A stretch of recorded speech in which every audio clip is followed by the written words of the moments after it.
All right, let's dive into a story that's witty, a little bawdy, and honestly pretty subversive for being 700 years old. We're talking about a tale from Boccaccio's Decameron, and it's all about desire, cleverness, and what really happens behind closed doors. So let's get right into what Boccaccio is really trying to do here. He's taking aim at this pretty foolish idea from his time. The belief was that as soon as a woman becomes a nun, all her human desires just vanish. Poof, like she's turned to stone. Boccaccio thought that was completely ridiculous. And this story? This is him basically proving his point. And what's so clever about this story is that Boccaccio isn't just taking on one stereotype. He's tackling two at the same time. First, you've got the idea that nuns are completely without desire. And second, there's this prejudice that laborers, the tillers of the soil, are just simple-minded folks without a clever bone in their body. So this whole tale is basically a masterclass in satire. It's perfectly designed to show just how wrong and honestly how funny both of those beliefs really are. Okay, so let's meet our hero, Masetto dell'Imperecchio. Now, on the surface, he's just a young gardener. Strong, handsome, you get the picture. But he's way sharper than anyone gives him credit for.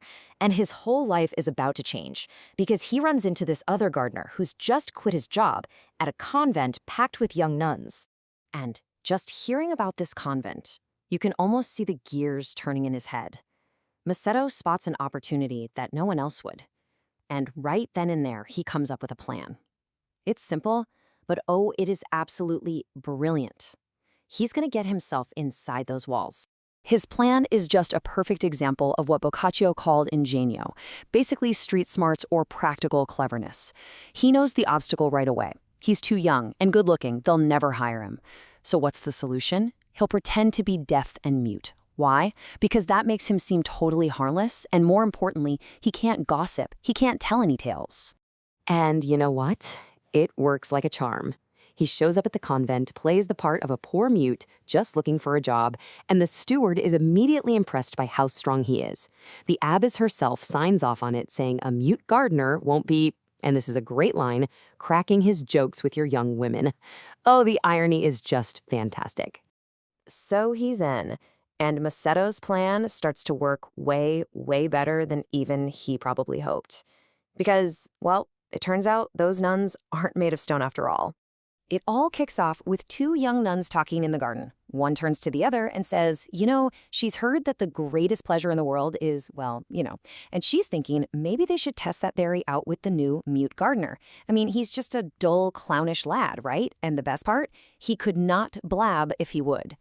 And just like that, it begins. The two nuns take our very willing gardener to a little hut and, well, let's just say they find the experiences even more delightful than they had been given to understand. But, a secret this good, it's not going to stay secret for long. Pretty soon, 3 more nuns catch on. But instead of reporting them, they basically negotiate their way in. They want to become partners in Masetto. So suddenly, our little secret circle grows to 5. And then it grows to 8. The rest of the nuns pretty much follow the same pattern and get brought into the arrangement. And here's the ultimate punchline. The abbess herself, the one person in charge of all the rules, stumbles upon Masetto one day, and, well, she's seized by the very same appetite. And just like that, she becomes the 9th and final member of the club. So now Masetto has a bit of a suffering from success problem. His plan worked too well.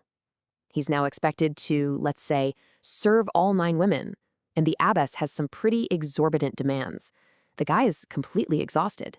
He's realized his own cleverness has painted him into a corner. If he keeps pretending to be mute, it's going to have, and this is a direct quote, disastrous consequences for his health. So it's time for another brilliant plan. This next move is pure genius. While he's alone with the abbess, he suddenly, miraculously gets his voice back. And he uses it to complain, explaining his problem with this absolutely unforgettable line, basically saying, look, a single rooster can handle 10 hens, but it takes 10 men to handle 1 woman, and he's stuck with 9. He just can't take it anymore. You can just imagine the abbess's shock. I mean, first, the mute gardener can talk, and second, he's just revealed that every single one of her nuns is, as she says, wiser than she. She's got a massive scandal on her hands, and she needs to figure out how to manage this fast. So what do? Instead of punishment, they come up with a very practical, very discreet arrangement. It's a win-win, really. It protects everyone's reputation and finds a way to manage Masetto's, well, his duties. And the cover story is perfect. They decide to tell everyone that the nuns' constant prayers miraculously cured Masetto. And hey, what a coincidence. The old steward just died, so Masetto gets a promotion. His duties get put on a schedule he can actually handle. And boom, the convent's reputation is spotless. And what about Masetto? Well, our clever gardener, who started with nothing but a hatchet on his shoulder, eventually gets to retire. He goes back home an old, rich man. And as the story puts it, he's a father to not a few little monastics without ever having to pay for their upbringing. You could say his cleverness really paid off.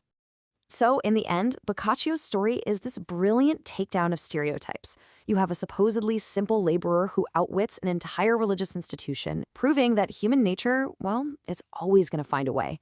And it leaves us with a question that's just as relevant today as it was 700 years ago. When what we want in private goes against who we're supposed to be in public, how far are we willing to go to keep up appearances?